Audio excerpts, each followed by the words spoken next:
Well, the Carolina Hurricanes are in great shape as we break for the Four Nations face-off. They're sitting in third place currently, just 1 point behind the Florida Panthers with a game in hand. Now, the Canes return to action on February 22nd, and you can expect things are going to heat up in a hurry. We've got the trade deadline very close to that, of course, and there are teams that will be battling hard for playoff spots. So lots to consider for the Canes. I wanted to focus on a number of items for today's episode as the Canes prepare for what lies ahead. So we're going to talk about a view of the Rantanen-Necas trade so far, what the top line should look like and our expectations, ongoing power play woes, and the lack of scoring from the defensive core. And finally, we're going to take a look at PDO, or puck luck, as they call it in the analytics world. And of course, joining me today, stormTRacker insiders, Erin Manning and Katie Bartlett. Ladies, welcome. Hi, Tom. Hello. Okay, so I thought we'd kick it off with the Rantanen-Necas trade discussion. Of course, it's all over X these days. The stats so far are interesting. I thought we'd take a look at them. So far, for Mikko Rantanen, since he joined the Canes, he had 1.31 points per game prior to the trade. He's at 0.33 right now. That's not a great situation. And then on the other side, Marty Necas, he was 1.12 with the Canes. He's 1.14 with the Colorado Avalanche. So, what are we thinking about this? Let's kick it off. Katie? Well, it's definitely been fun watching these two guys play since I follow both teams. Necas is definitely just slid right in with Colorado's system. He is doing great. He is loving life on Nathan MacKinnon's wing. Their speed really complements each other, and you can tell that it's confusing defenses when they're getting their zone entries. Who do I cover? Who do I watch for? And when they commit to one, it leaves the other one wide open with plenty of ice to operate in. So on the Colorado Avalanche side, they have welcomed Necas. He has been a great addition. But even with the stats being what they are, he still did also get off to a slow start. He has played 8 games for the Avs, whereas Rantanen has played 6 because he missed that last one with the bruised knee from taking that shot. And it really was only in those last 2 games, in that 7th and 8th game, that Necas really began to show up more on the score sheet and not just in creating chances. And Rantanen is right up there with the chances that he's created too. His shooting percentage just needs to match, and that's just going to take time with adapting to a new system and new teammates and that sort of thing. He leads, since he joined the Hurricanes, he leads the team in shot attempts and shots on goal, and he's right up there in a whole bunch of other metrics other than points. So I fully expect that just as Necas really found his footing in those last couple of games with the Avs, that Rantanen is going to start finding his footing with the Canes, because he is too good of a scorer, too good of a shooter, too good of a passer to be having such low numbers as far as shooting percentage and points. Those are going to start coming because he's generating in all of the other areas. So all of those people who are out there talking about, did we lose the trade? What's going to happen? Are the Canes going to try and flip Mikko Rantanen to another team? It's okay. It's going to be okay. Rantanen's going to be fine. He's going to stay on the Canes. You don't have to worry about losing him for a 3rd-round draft pick. It's fine. It's fine. He is going to find his space on the Canes, and he is going to start scoring, and it is going to be beautiful when he does. Well, you know, it's interesting. Eric Tulsky, on a recent episode of the Storm Report, said this about Mikko. He said he's created chance after chance, and not all of them have gone in yet. You know, it's something that happens in hockey, and it's frustrating, but he could easily have had 12 or 15 points by now. I can put together a 5-minute video highlight reel of just chance after chance that he created, and you watch him and say, hey, man, I can't believe he doesn't have more points by now. So clearly, Eric is more than pleased with the efforts of of Mikko, and is certainly, I don't think at this stage, considering any possible move for Mr. Rantanen. Now, interesting when you look at what's happened with Mikko. There have been some other things surrounding it too, and I thought we'd touch on those a little bit. We had the flu going on, right? So, a lot of the Canes weren't feeling well. Gee, Sebastian Aho was struggling with it. He sat out. That wasn't the best situation for Mikko to come into. And then the other thing you had was, you kind of take a look at, the situation that Mikko was in versus maybe Marty Necas, right? So Necas joins a couple of incredible players in Nathan MacKinnon and, of course, Cale Makar. And of course, Mikko comes to a different system with different types of players. What are your thoughts about those? Well, I think that there's a lot there that you, like you said, and then too, just, the shock of a trade when you're not expecting it versus, I mean, we know Necas and Drury were not expecting to be traded, Right. but neither one of them was in a situation where they could be totally surprised. They weren't signed for long-term deals. They both had negotiated. They had both filed for arbitration, even though they never got there, and they each had at least once requested a trade. So Rantanen was not expected to be traded. So on top of all the things you mentioned, the flu, and which is, that's just so unfortunate, the timing of that, right when he got there, But on top of that, and on top of the system differences and coming in and being the superstar on the line instead of playing with the superstars on the line, all of that, I think it just screams be patient. We shouldn't be jumping to conclusions right now. It's too small of a sample size under too strange of circumstances. Would you agree, Katie? I would definitely agree. And, the flu, along with everything else, he hasn't had consistent line mates.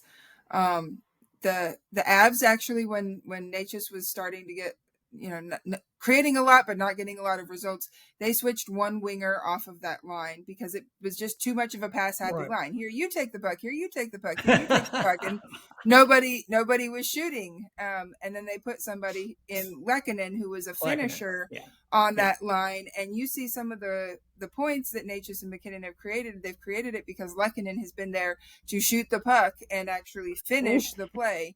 And I think that's a lot of what we're going to see with Jarvis once he's on that top line, because they've only played one game together as a trio, again, because of the flu and the other circumstances. And I think that as much hard work that Blake put in, and Blake has been phenomenal in the time that he has logged up in the top six, he just does not have that same finishing talent that Jarvis does. And so it's going to come along. Once you get that consistency with Rantanen, it's really going to come along. And once he learns Aho, once he learns Jarvis, he'll start finding them, and they'll start finding him. And as long as there's a commitment to shoot the puck and not just play hot potato with it, I'm really looking forward to seeing what those guys are able to create. Yeah, and you're onto, I think, a good topic as well that I wanted to touch on in this whole situation, Katie, is that first line. Again, he started with Aho and Jackson Blake, and rightfully so. I mean, Blake has, again, Eric Tulsky in that same episode of Storm Report was talking about Jackson Blake, and he was very complimentary to Blake. Said he's really impressed with what he's done. But I think putting Jarvis up there, of course, changes all the rules. Seth, interestingly enough, in his last 15 games, has 11 goals. And for that same period, he's tied for the best in the league with 3 other players. So he's definitely getting it done. And putting him up on that line where you've got, the capabilities added now of a Mikko Rantanen and all the good things he can do, I think you're starting to see the potential of what could be a dominating line for the Canes. And this is what I think they should be trying to do. What do we think about this? I agree with you, and I think that we're going to see a lot of that kind of thinking after this Four Nations break is over. Yeah. I think that all the other circumstances, him coming in quickly, the flu and everything else, like Katie said, that impacted what they could or couldn't do with the lines. And Blake was playing so well. I think he deserved some of that opportunity just to get that chance to be up there and get to play with, a superstar player. That means a lot for a young player coming into the league. And So I'm sure that he took all the good lessons from that, and he'll be really motivated to keep, working on all the things they want him to work on.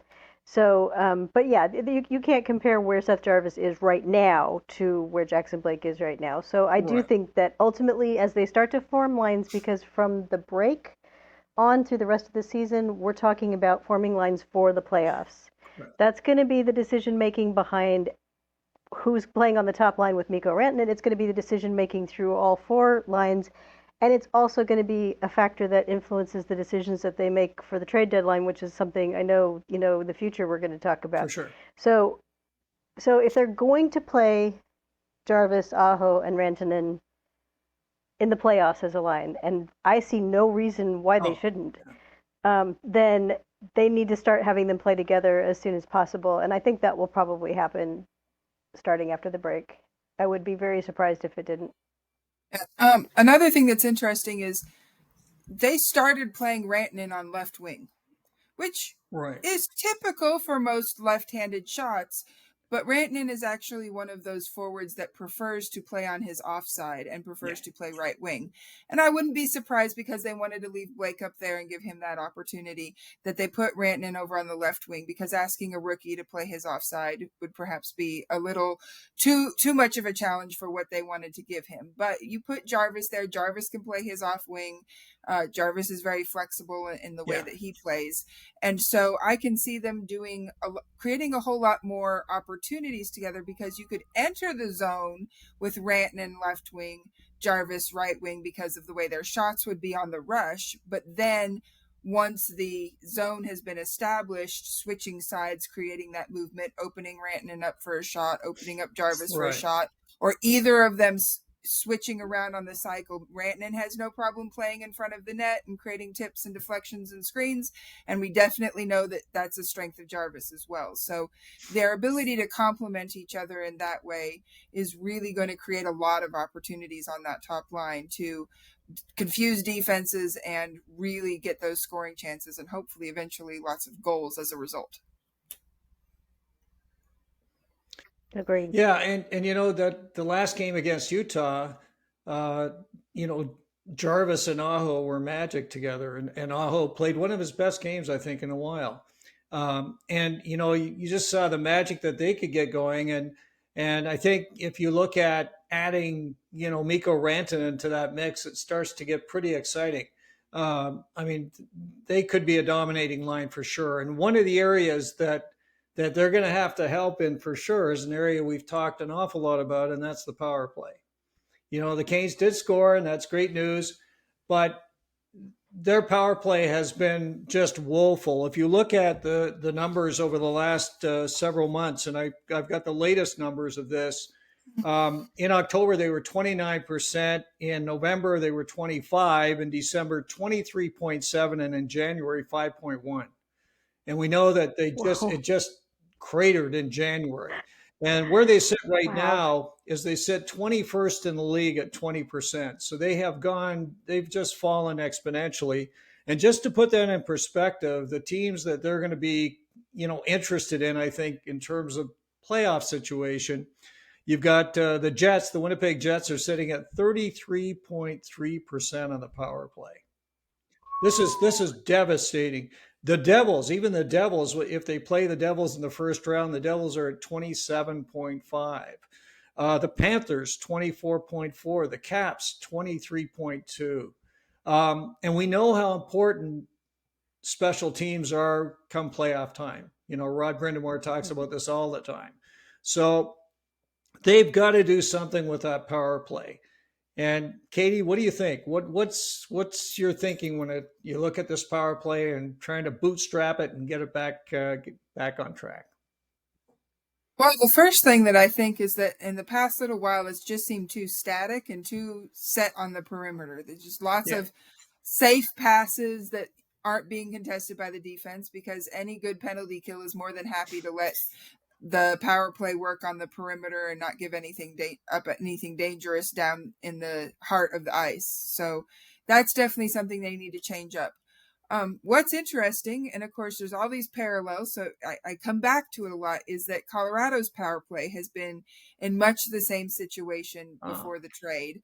And a lot of the broadcasters were talking about, well, what's Colorado going to do with their power play? Because now you have Necas, who's a right-handed shot, and McKinnon, who's a right-handed shot, who both like to play the same part of the ice as Yes. each other. What are they going to be? Are they just going to be bumping into each other all of the time, trying to occupy that particular space around that the left face-off dot for the one-timers they like to take?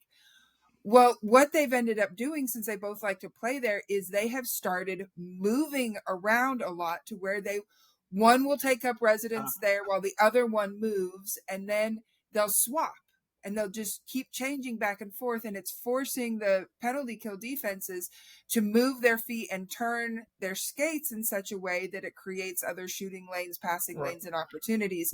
And so the Avs power play has started to heat up as a result. They have been getting more power play goals since Necas has joined the power play unit. I wouldn't be surprised if a similar attack would be useful on the Canes power play, because Rantanen is a left-handed shot, Aho is a left-handed shot, and Svetch also likes to play in those areas. Yes. And so if they can create some movement where they're constantly moving and replacing each other in those spots in the ice and create a similar type of commitment to the D to have to turn and commit to one player or the other, then they will be able to see similar results and create those lanes and those scoring opportunities and bigger areas of the net to shoot at when they do have an opportunity to take their shot. Yeah, and I think the other part of this is this whole question of who should be actually kind of driving the power play. I mean, we've obviously at the start of the year, Shane Gostisbehere was, all worldly. He was just incredible. And things have kind of softened, and then he got injured, and he hasn't quite been himself since he came back, and ultimately has been replaced on the number one unit with Brent Burns. What are we thinking about that, Erin? What are you thinking about that situation? Well, I'm going to be candid. I hope it's temporary. I know that Burns was instrumental in Jarvis's goal against Utah, but you can't necessarily count on facing Utah every night. So there are some teams with some better penalty kills out there that they're going to have to face. So, I mean, it was great to see that goal happen. It was great for Burns to get involved and to be doing those things. And I do think he does bring a little something on zone entries, although unfortunately the foot speed isn't quite there like it used to be. But for Shane Gostisbehere, I really think that this is also, the reason I use that word temporary is because we also have to look at the fact that, again, the locker room flu impacted a lot of guys. He was unfortunately just coming back from injury when everyone was going down and getting sick, and we don't know whether he was also battling with it. A lot of them did have it that never left the lineup. Yeah. And in addition to that, as we all know, he's a new dad. There's a new baby at home. Dax. So in those home games, this man is not getting a lot of sleep. We've all been there. So, I think that that's a case of adjustment period, and just maybe I really wouldn't be surprised. He's on my sort of mental list of players who are going to come back out of this break really refreshed, because he needs this time to finish that recovery process from his injury, to perhaps get over any lingering strain of the flu that was going through their household, and then, just settling into life with a very young child, because that's a big life change. So we all know, right? So I'm hoping that this swap is just temporary, because we know that Shane Gostisbehere's primary value to the Canes is his game-changing ability on the power play as the quarterback. Yeah. So we want him back in that role. I think I would be surprised if the Canes didn't think that was the case. Yeah, I agree, and for sure. He did this last year at Detroit. He had an outstanding season, and of course, he was doing the same thing with the Hurricanes. And I love the way he runs the power play. And I had mentioned on a previous episode where he was starting to get the same kind of magic going with Rantanen as he had with Marty Necas. And he likes to get it to that guy that can open up and one time it. And Rantanen is going to be one of those guys. Of course, if Jarvis is on the other side, he'll be doing it where Necas used to do it. Now, interesting question. Do we stay with Jackson Blake on the top unit, or do we move Andrei Svechnikov up? Oh, I think Svetch needs to be there. I mean, I love Blake and his tenacity, but at some point you need that big body, you need that presence. And again, I think as much as anything with Rantanen there, that Svetch and Rantanen can really play off each other well. The way their game is with that movement that I talked about, and occupying that face-off circle and switching back and forth to that, to net front, to behind the net. Both of them are really underrated in the kind of plays and passes that they can create from behind the net, which again makes it more difficult on opposing teams because you have to turn your skates. The goalie has to commit to look over one shoulder or the other, or just has to, be a little bit more instinctual instead of having sight lines ready to go. So I think Svetch needs to be there for this to be a truly dominant power play. Yeah, and again, I think they'll be probably playing a minute and a half. That's what they've done for the most part this year with that number one unit. You want to have your best players on there. In my view, Absolutely. for sure, you're going to want to have the top five guys you think you can put out on the power play. And Svetch, to me, fits that role for sure. So I agree. I'd love to see Svetch moved up there. And obviously the second unit, not a lot of firepower, but that's okay. Well, with the amount of ice time the second unit gets, they're running right around a minute and 15 seconds, give or take. So when you divide that between 2 or 3 power plays, they're getting 20 to 30 seconds usually. Yeah. It's not much time. Yeah.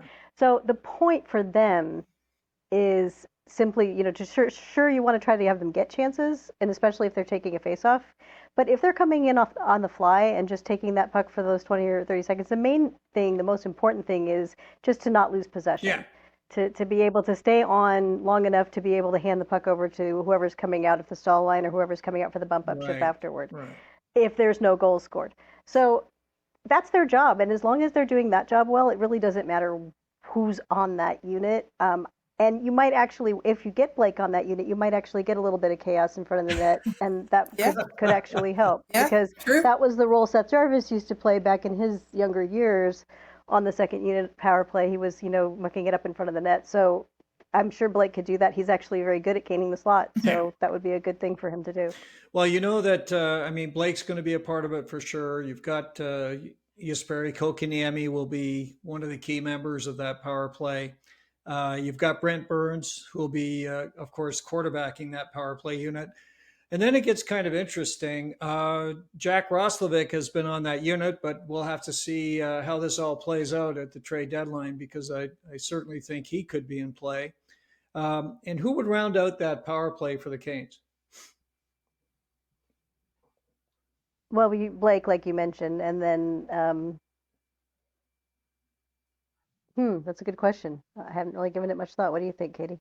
The KK, Blake, Roslovic, I guess Robinson, perhaps. He's showed a little bit more of a scoring touch than we were expecting, and he can also bring that physical puck possession, like Erin mentioned, with trying to make sure you keep control of the puck to hand it over for the bump up shift. He would be an option there. So I guess that would perhaps be my initial choice would be Robinson. Yeah, I mean, it's a tough one, right? So I think there's certainly, they've got Taylor Hall. Yeah, that's right. I just remember they've got Taylor Hall in there. Yeah. I'm forgetting poor Taylor Hall. In some ways, though, I think Robinson might be better just because of what he brings. He's not as much of a passer, that he's more of a shooter. And so you need those. Otherwise, again, we're playing hot potato with the puck during the power play, which is not effective. Well, I think I'm sure they'll give Hall lots of opportunity. Again, on that same podcast that Eric Tulsky was on, he did say some positive things about Taylor Hall as well. So clearly, they have high hopes for him, adding to the offensive side of the game, and I think he could be a help there. But clearly, they've got to strengthen that number 2 unit if they can. And we'll see how that all plays out. And, speaking about Gostisbehere and the defensive core, a lot of folks aren't aware of this, but the Canes defensive core has really been off the mark from a scoring perspective. We think back the last couple of seasons where we've had Burns, he's been up at 18, 20 goals. You've had, obviously, Brady Shea was up there, and you had others who were enjoying. I think, how many did Chatfield get last year? Did he get 10 goals last year? Yeah. So, I mean, you've got, you just had a really significant amount of offensive scoring coming from that blue line. And of course, this year adding Gostisbehere, there was a hope that that would continue and certainly would help offset the loss of, for sure, Brady Shea. But the Canes currently sit eighth in the NHL for goal scoring from defense. They've got 26 goals. And just to kind of compare that to some other teams, Columbus has 36. Okay. Cale McCarr himself has 22. So, I mean, I know we're talking about an incredible player, but it's kind of interesting when you think the whole Canes defensive core has only got 4 more goals than Cale. Now, on the other side, Gostisbehere as an individual is tied for 27th in the league with 6 goals, but he's tied for 4th with 4 power play goals. So that's a good sign. So he's definitely in the mix as far as power play goals are concerned. But clearly, this is not a good situation for the Canes. They built their offense around that defensive core, adding, to the goal total. What are we thinking about this, Erin? Well, just in general, the Canes defensemen are on pace for about 10 fewer points this season and 8 fewer goals. That doesn't sound like a lot, but when you're talking about these margins, where 6 goals is, leading, all the way up there, so that is different. And I think one of the reasons it may hurt the Canes more than it hurts other teams is because the Canes have been constructed around the idea that you're going to get scoring from the blue line. That's been something that I've heard from the minute I became a Canes fan. Oh, don't, our Ds pinch aggressively. Look, watch, they're going to go up there. The forwards are going to be back on the blue. And, you watch that happen frequently in games, the switching between the defense and the forwards. You don't see it quite like that on other teams very often. There's not that many teams in the league that use their defense that way, unless, of course, you're talking about a Cale McCarr, who can be anywhere on the ice he wants to be because he can also get back where he needs to be very fast. So looking at all of that, I'm looking at it and I'm thinking, this is kind of, to me, there's a little piece of a puzzle that was unraveled, which is, the thing that we keep saying, why are the Canes giving up so many breakaway goals this year? The other direction. I think we're seeing what's happening when the defense is pinching, but they're not scoring. So they're getting in there, they're getting up near the net, they're making these very aggressive plays, and then they lose the puck. There's no one back at the blue line but maybe one lone forward who cannot stop a 2-on-1 or 2-man rush or a 3-man rush, by himself, whoever it might be that's the hapless forward back at the blue line. So and we've seen that more than once this year where those plays unfold and you're saying, well, who's supposed to be covering these people? So if the defense can't score, they have to defend. And that means they have to be less aggressive about pinching in opportunities where maybe the scoring chances aren't going to be there. So that's an adjustment. And it's the kind of adjustment we've been seeing the Canes make all year as things have changed with the personnel. So it'll be interesting to see what they do ramping up for the playoffs in that area too. Are they going to get a little bit more conservative with the defense, or are they going to change how they approach scoring in terms of, what kinds of plays they're trying to make to get those chances? It's going to be interesting to see. I also think that, to piggyback off of the when to pinch, I'm also not really liking their shot selection. It seems like when they're back at the blue line that they are throwing the puck at the net. They're not shooting the puck at the net. They're just kind of winging it in that direction, which, because they're hurrying or they're not choosing intelligently or something like that, they're getting a lot of their shots blocked or they're whiffing on them altogether because they're trying to do it too fast. And it's a lot of those opportunities that are turning into the rushes in the other direction and some of the goals that get scored because they all of their momentum is moving forward into the shot. It gets blocked and then they aren't able to catch up going the other way. So I would like to see them maybe hold on to the puck a little bit longer or be more consistent about if the shot is not there, if there's not a clear lane to the goal, then just dump it in. Let the forwards do what the forwards are good at. This is a Rod Brind'Amour system. If there is anything our forwards can do, it is go into the corners and come out of it with recover the puck. The cup. So that I think just perhaps a little bit more, like I said, a little bit more patience and a little bit more selectivity when it comes to shooting the puck would go very nicely hand in hand with not being overly aggressive when pinching. And this brings up a conundrum that they've had also this year. That that I'm glad you said that, Katie, because one of the things that's happening is they're throwing the puck at the net. There's no screen. Yeah. Why is there no screen? No. Why is there no screen? Because both Ds are halfway up in the zone, and there aren't enough forwards left in the zone, low in the zone to create the screen. Yeah, that's true. So they have to make sure that someone is in front of the goalie's eyes, or else these shots aren't going to go through at all. Mm-hmm. Well, think about a couple of the folks like just coming to the top of my mind. Of course, Brent Burns. He's been a big scorer from the blue in the past, and he just isn't quite as effective as he's been in the past. Yeah, he's too predictable. Well, that's part of it. And again, he's as he ages. I mean, things aren't quite as crisp and as fast as they might have been, and I think that might be a part of it as well. Sean Walker, to me, has had tons and tons of great opportunities and great shots. Now, sometimes it's great saves, but boy, I expect him to score more because he does get some high danger chances. Like he'll get in there and just fly into the zone and get right in, to the on Broadway, as they call it. And he's had some great opportunities. So I expect he'll do more. And then again, Dmitry Orlov, to me, is a guy that has a rocket, but he seldom gets it in a place where he can score. Or there, as you say, rightfully, Erin, there's nobody around the net. So he's shooting it. It's either an easy save or it's gone wide. And sometimes when it goes wide, of course, it heads back to his own zone and he's kind of on the sideboard. So, it's been a bunch of different things. And it's a different type of defensive core. You've got some new folks. I mean, we remember how effective Brady Shea was. Gosh, he was outstanding. He'd be able to get in there and find the opening, go in and actually pick the corner. So, and I saw him do that in the last game with Nashville as well. That's hard to replace. And I think, the Canes are going to have to find a way to be more effective. And whether it's getting bodies in front so they can, block the goalie's eyes, or whether it's getting shots on the net or better placement of shots, they've clearly got to find a way to get some offense out of that blue. Absolutely. Okay. Now, the Canes sitting in a great position, as I mentioned off the top. I mean, it's kind of interesting, as kind of unusual this season it's been. It hasn't been an incredible season for the Canes. They've had their ups and their downs, and yet they're still sitting in a very enviable position.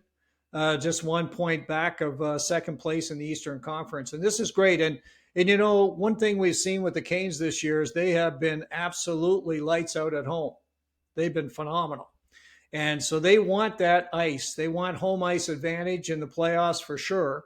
And the way they're playing right now is kind of interesting. And I thought, one of the things that we don't talk a lot about, but it's another one of the great analytics that we can play with, is PDO, and that's basically puck luck. And how are the Canes doing on that? Katie, have you got some ideas on the PDO side? Well, PDO being the combination of shooting percentage and save percentage, the way that it works is that if you are right around 100, then you are considered to have average luck. You are not lucky, you are not unlucky. And for every 1/10 of a point that you are under 100, you are a little bit more unlucky. And every 1/10 of a point you are over 100, you are just a little bit more lucky.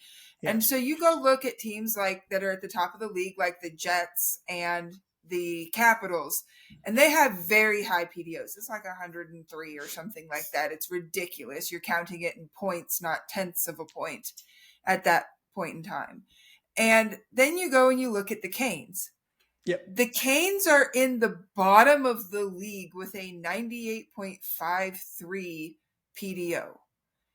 They have been very unlucky when it comes to getting bounces to go their way or getting bounces to go against them in favor of the other team. And so the question then becomes, are they just unlucky and that's what it is? Or do they need to come up with a mentality of, well, you create your own luck? And I think that they can start improving their PDO, improving their luck by working on I mean, you want to work on both. You want that save percentage to be higher, but I think their shooting percentage with all of the perimeter shots that they take, that it's more of a volume shooting team. If they can really hone in on creating those quality chances, I think that will result in more puck luck, more bounces going their way, more rebound opportunities, more tip goals, that sort of thing. They get that, their PDO goes up. Of course, if they're scoring more, they should be winning more games, putting more points in the standings, and then that goes right back to what you said, Tom. Then they're going to probably start a playoff round as the home team and be in the driver's seat. Exactly. Well, you know what? Perfect. Interesting. When we take a look at the PDO numbers. Okay, so the Canes are 7th from the bottom. Okay, now just to give you an idea of their company, Nashville, Philadelphia, Montreal, Ottawa, Pittsburgh, and San Jose are below the Canes. Okay. Wow. But you're going to love this one, Katie. The team just above the Canes is Colorado. Exactly. There you go. That has more to do with goaltending. I think they're on the way up too. But for sure, I mean, quite possibly. Yeah, it's definitely it's a real situation for the Hurricanes for sure, and you know, somehow they've got to find a way to be more effective with their shots. They've always been a shot leader for sure, and they've been one of the best at suppressing shots, as we know. So those metrics are excellent, but they've got to find a way to get better quality shots. And you know, this all goes back to the same thing, is that they've got to get more balanced scoring. They've got to get some more offense from the blue line, and all these metrics will start to come together and they'll make sense. But clearly, to this point, not a lot of puck luck. Well, and it comes down to that word that we always use about the Canes is finishing. You know, right? It's you get the chances, but you have to finish the chances. And I know that, the Four Nations is underway, and, some of you guys probably saw the Canada game last night. And someone had a really funny comment about Seth Jarvis's assist. Yes. They say, we see Jarvis make that play all the time to spring his line mates on a 2-on-1, but it's usually Stahl and Martinick, and there's no finishing. It's the there's no finishing. So I thought about that. I was like, that's the difference when you have, Point and Marchand versus Stahl and Martinick, is whether that puck actually ends up in the net on that play. And that's a microcosm. That's one play. But then you put that into all of the different scoring attempts for the Canes, and you start seeing the problem that there are a lot of players who just are low in the finishing quality, and that needs to improve, whether they improve it or whether some new players come in eventually too. So that's going to be a lot of interesting things going on with that. Yeah, well, hopefully with Jarvis joining that top line, if he's springing Aho and Rantanen for a 2-on-1, we'll have some much more positive results. I think that will be lovely. Context. and that will help drive Jarvis's numbers too. I mean, he finished the season with great numbers last year. He did. But the vast majority of the points that he got to pad those stats were once Gensel joined the team. Yeah. Exactly. And so again, you put him with talented players, and that PDO is going to start going up because that line is going to get the ball rolling on the finishing.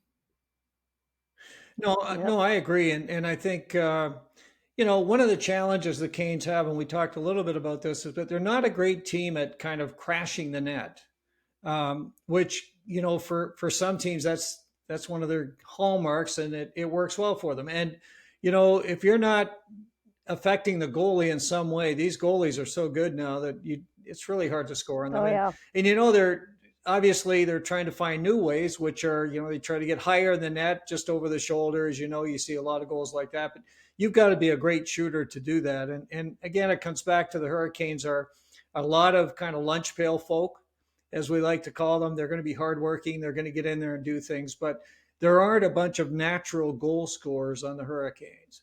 And that's something that, they've got to find a way to be smarter about how they, take advantage of the good opportunities. So hopefully the puck luck will improve and we'll see that. And there's lots for the Canes to work on as we talk about, heading to this final stage of the season. For sure, the blue line's got to score more. For sure, the power play's got to, get warmed up. And, one of the things that's interesting this year which I think also plays into all of this as we look at the final playoff run, is historically the Canes have been up at the top, kind of, just hanging out up there and holding on to first place in the division or whatever the case may be. And this year it's a little bit different, and I'm kind of hoping what they'll do is catch fire as they head into the playoffs. And be, in that kind of frame of mind where they've got momentum on their side. And I think that would be a little bit different than maybe some of these previous seasons where we've kind of got beat up in the first or second round and then headed off to play golf. So, yeah, that will be interesting. One of the interesting things, too, I wanted to touch on recently was the recall of Scott Morrow. Scott, of course, very highly rated in the Canes system, absolutely has been making huge strides this year. Rod Brind'Amour has been very complimentary. He said, look, he's just been playing so well, we had to call him up. If you look at what he's done as body of work in Chicago, he leads the AHL in assists and points by a rookie defenseman, and he's tied for fourth amongst all defensemen in the AHL, which is kind of impressive. He's had 2 hat tricks this year. He's the first defenseman to do that in the AHL since 2013-14. And he's got 3 game-winning goals. This guy has been incredible. But I think the bigger news for Scott has been his development on the defensive side of the game. What did we think when we saw Scott in action? Katie? Oh, well, I mean, I think he was fine. I mean, you can tell he's a rookie. A lot of people aren't going to like me for saying this, but as far as I'm concerned, the jury's still out as far as whether or not he's ready for an NHL role. I think that he needs to go back to Chicago and keep putting in the reps and the time and that sort of thing in there. He's definitely not served playing 11-7. And I know a lot of that, again, what had to do with the flu and the injuries and that sort of thing. Mm-hmm. So if they're going to keep him around for that, I mean, there's no point. Send him back. No, and probably even less popular with a lot of Canes fans out there is my opinion that I think it is more likely that Scott Morrow ends up being a very key piece in a trade that brings a significant return to the Carolina Hurricanes rather than actually being a full-time Carolina Hurricane in the next season or 2. I think that is more likely. And if it helps the Canes win a cup, then the Canes fans will eventually get over it. That's what the Avs did. They traded their top defensive prospect that everybody loved and was excited about for this guy who was just expected to be a middle 6 chippy, forechecker in Arturi Lehkonen. Yeah. And Arturi Lehkonen ends up scoring the Stanley Cup winning goal for the Avs. So yes. I think that Morrow, while he has been good, might end up being a bigger benefit for the Canes as a trade piece than an actual player, especially when you have Nikishin coming along. You just get too offensively heavy on the blue line if you're adding both of them next year. So we'll see. Maybe I'll be wrong, and I'll be happy to admit it if I'm wrong, if he ends up playing a big role in the Canes defense in the future, but that's just the gut feeling I have as far as he's concerned right now. Erin? Well, I'll take the opposite view. I think they like him. Let me put it this way. I'm not the best one for evaluating defensemen, especially when they're young, because it's a harder thing to do. Yeah. You have to know a lot more about certain aspects of the game statistically that I know, and Tom certainly brought up all the good points from what he's achieving in Chicago, sure. But I think that the Canes typically, when they've invested this much time in a prospect and have brought them up and done these kinds of things, it typically hasn't been someone that they've included in a trade. There have been a couple of exceptions, but not that many. I mean, I know that we could look at who, Ponomarev or who? I can't remember. Maybe Ponomarev. That might be. I was trying to think of who else would there be. There really haven't been too many. No.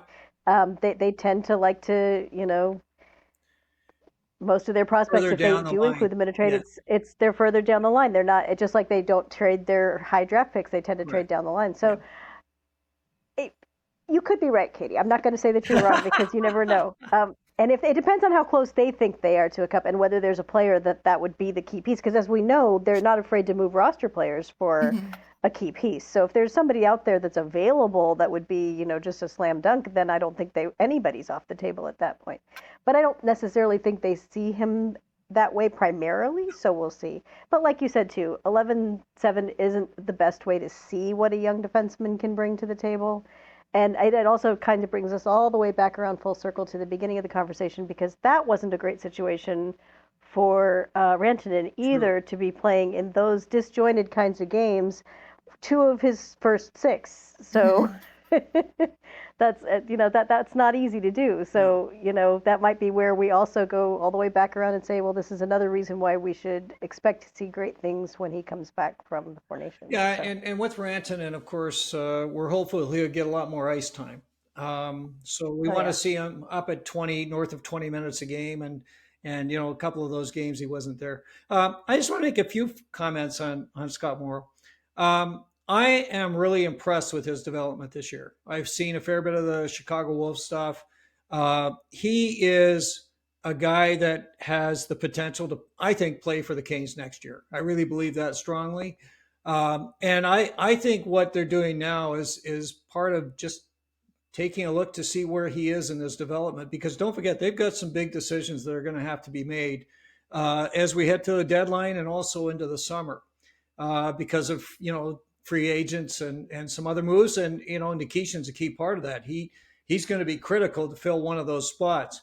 But I could see a situation where Nikishin and Morrow both join the Hurricanes next year, and that would give them an incredible advantage from a cap perspective.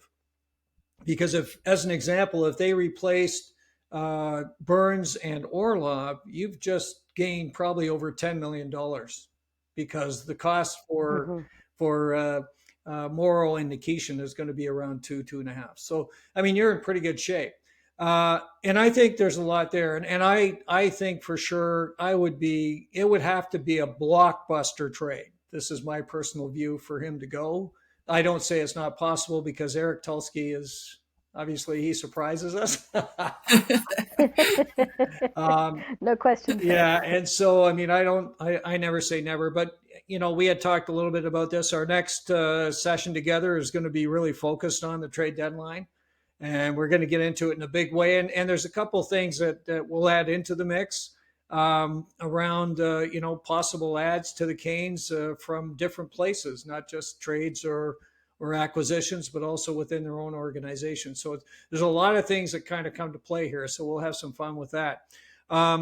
In any case, I'm glad to see, Scott Morrow get a little bit of ice time with the Canes. I think that's good. That's a good message to the younger players in the system.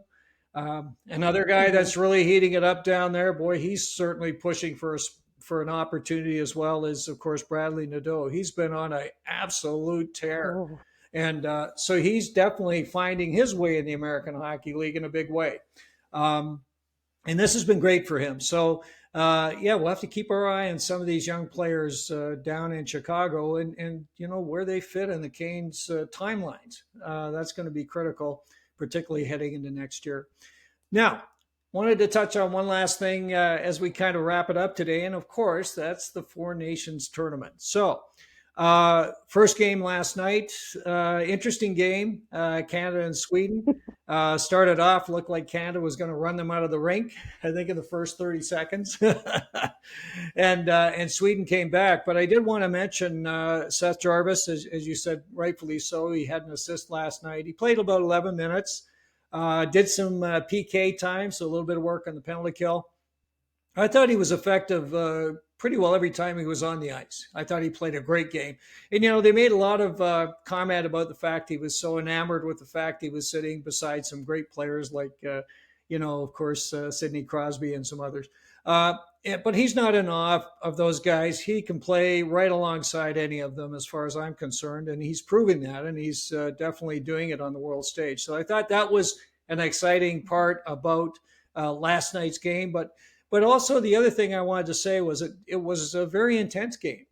This was not like some folks playing an all-star game. They were playing seriously, and I thought the hockey was good. Ladies, what are your thoughts? I loved the 10-minute 3-on-3 overtime. We need that in the league, and I know that there was that comment from was it McKinnon about it was too much, but a lot of people took that comment seriously because it was printed, reproduced in print. So but apparently there was quite a joking tone about that. I don't think anyone thinks that if they went to a 10-minute 3-on-3 that those guys would play 9.5 minutes of it. So it's not. I think that coaches would adapt, that the adjustments would be made. But wasn't that exciting? I mean, not to have a shootout and just to have them keep going, because the momentum, you could see the momentum building right as they were hitting that 5-minute mark. They started getting looser. They started taking more chances on both sides. There were some really good opportunities on both sides. And, it was just that was edge of your seat kind of stuff. So I want more of that. Yeah. What about you, Katie? Oh, that game was incredible. It was a lot of fun. It's always interesting to see how guys who are used to being the guy, all of them on the ice at the same time. Well, there's only one puck, and how do they adapt to it and play through it? And it seemed like these guys are the superstars for a reason, because they're not going to be selfish, and they're going to learn that they learn quickly. They learn literally on the fly with each other. And of course, from a Colorado perspective, being able to watch McKinnon play with Sidney Crosby has been really cool, because they are from Cole Harbor, Nova Scotia, both of them, yes. and they train in the off-season. off-season. Time down there last summer. Yes. Yeah, and seeing that, and then alongside that, it was fun seeing McKinnon and Crosby together as a duo. It was really fun seeing Jarvis with Marchand, because they both have kind of that little, pesky, get under your skin sort of energy, and the celebration of his goal with Jarvis, and was it point with him, was just the energy and the fun and the personality that was wrapped into that whole thing was really, really cool to see. So I hope we get plenty more content from that particular line, because that was awesome too. So these storylines, part of what makes the Four Nations so much fun is just the storylines that you have with the different players that haven't gotten to play together, playing together, or that haven't played together for their home country in a long time. I mean, a lot was made of Aho and Rantanen having played when they were younger, before Rantanen got traded to Carolina. And, that this is an opportunity for them to reignite that chemistry that they had back when they were teenagers. And it's just, like I said, I'm here for the storylines as much as anything, and seeing how the players connect with each other and create these fun games and the fun subplots to go along with them. Well, I was thinking so much about you in the overtime, Katie, because you had Nathan McKinnon, Cale Makar, and McDavid on the line. For goodness sakes, you're saying that should be illegal. Be kidding me. It should be. You've got to be kidding me, right? I mean, that's just insane. And the announcers kept saying, "This is, oh my goodness, like, how can you stop that line?" But so many people on Twitter were bagging on McKinnon for taking all these shots. This is like a Canes fan bagging on Aho for taking shots. It's like, he doesn't take them. Do you know how amazing this is? This never happens. Yes. But it was incredible. And so kudos cool. to Sweden as well, though, because they were, they could have won that game easily. And I thought they showed a lot of intestinal fortitude, so to speak, in that game. And I was really impressed with it. Now, speaking about these relationships and some of the side stories, we've got Patrick Laine on the same line as Sebastian Aho, apparently. This is what I saw today. Now, that'll be interesting. So these guys, of course, they start in that World Junior tourney alongside Pujärvi, who's now playing with the Charlotte Checkers on a PTO after leaving Pittsburgh. That's an interesting one because, of course, Laine with the Canadians now, and that's in your world, Erin. What do you think about this Finnish team? What are we thinking about them? I'm still very nervous about their defense. I think it's going to be tough sledding. My main thing looking at the Team US lines and who they have, some of the players they have and what those players have reputations for, and then looking at our guys, I'm just saying, please don't let anybody for Carolina or Colorado get hurt, because this is going to be a very difficult contest for the Finns, I think, coming up against USA for their first game. That's just, it's a lot. You know, they're depleted already and they haven't even begun the tournament. So hopefully the strategy of having a lot of people were upset that Capo Caco was not in the lineup, that he's a healthy scratch today. Yes. But he hasn't been practicing as a regular roster member. He's been practicing as the extra. And I think that the strategy there, whether you agree with it or not, the strategy there is to have a bottom six that's basically a gritty, grinding kind of bottom six, because they know they're going to have to compensate for the lack of defensive players. So we'll see how that goes. Well, they had Joel Armia is there as well, of course. He's another. Yes. Armia is an incredibly good tournament player, and he's been known for that. He's played in the Worlds multiple times. You know, especially since Montreal hasn't been making the playoffs in the recent past. So he's known as a tournament player. He really he shines in these kinds of moments. So I wouldn't be surprised if he did very well. I don't know how many of the other 5 of the bottom 6 will get a sniff of a scoring chance, but if Armia gets a chance, he'll probably score, because he does do that. So just something fun to watch for. When Joel Armia scores in these situations, he typically scores twice. He'll have games where he does nothing, but then he'll have a 2-goal game. So if he gets a 2-goal game sometime in this tournament, you can say that you were forewarned for that.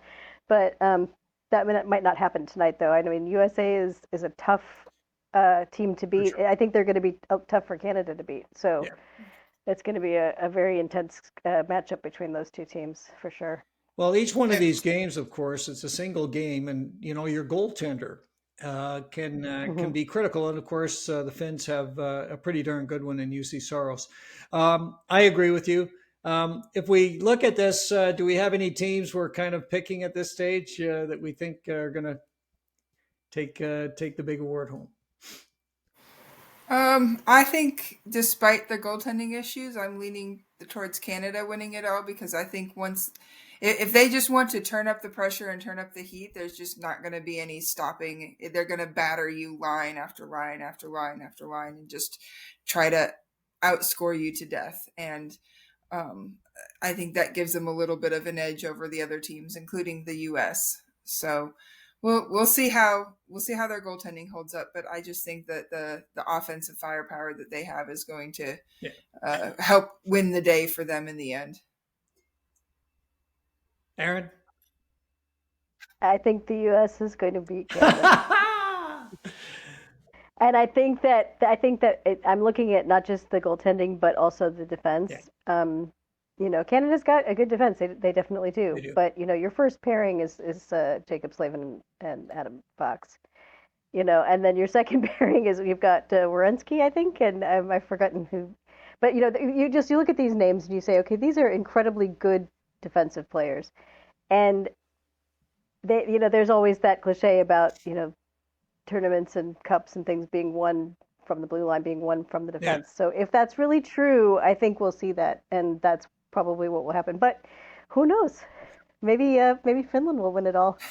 Well, you know, just to fill your point, it's Charlie McAvoy. I think that's going to be alongside. Oh, thank you. Oh, that's it. I couldn't remember who was next to Werenski. Werenski has been phenomenal this year. So, I mean, you're talking about a player that is just having a breakout season.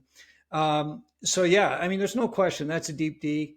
But you know, again, it comes down to they're single games.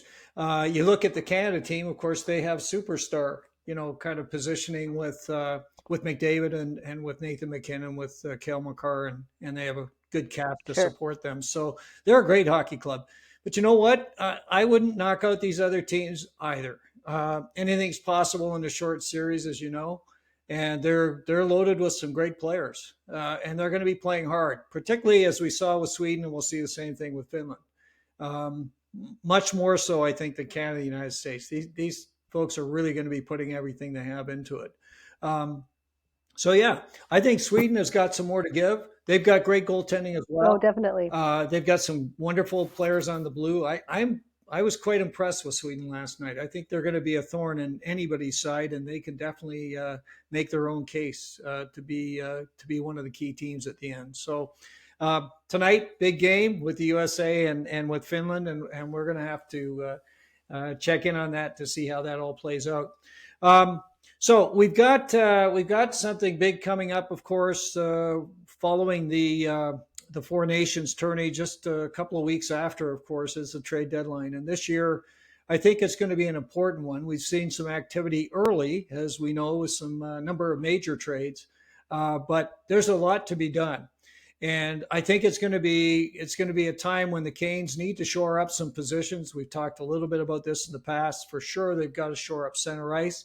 We think they need to add a little bit more in the blue in case of injury or whatever. So we also want to take a look and see what some of the other teams might be up to, because again, as these teams strengthen themselves, that could be major challenge for the Canes as well. So what I thought we'd do is next episode, we're going to concentrate on the trade deadline. We'll do a trade deadline primer so that Caniacs and Canes fans will have an idea of what they should be kind of keeping in mind as we head to the deadline. And I think it'll be a lot of fun. So ladies, start to warm up the engine on that one, and we'll get back and peel the onion back on what we think the Canes are going to be up to, and some of the players that we think are going to be in the radar of Eric Tulsky. So always a lot of fun to be armchair general manager, and we'll get our chance for sure. And what we'll do as well is I think we'll maybe send out to all the folks to send in whatever thoughts they have or questions, and we can certainly try to add those to it. Maybe we'll have a question period as well that we can answer some of those on a mailbox piece. So lots of fun coming up. But as always, it's been great to talk hockey, and never a dull moment with the Hurricanes. And it's good to get a little bit of a break from the action, so we can concentrate on some of this other information as well. But lots of good stuff today, ladies, and lots of fun as usual. So we'll look forward to getting together in the next week or so and continuing our discussions on the Hurricanes. For those of you who have been watching or listening, thanks again for joining us here on stormTRacker. We really, really appreciate it. If you have any questions for Katie or Erin or myself, please put those in the comment section down below. Or if you just want to say hi, we'll be pleased about that too. If you like this episode, please press the like button. And if you want to be alerted of future stormTRacker episodes, please press the subscribe and the bell button, and we'll make sure you're aware when they are released. Again, thanks so much for joining us. We're going to look forward to getting together real soon right here on stormTRacker.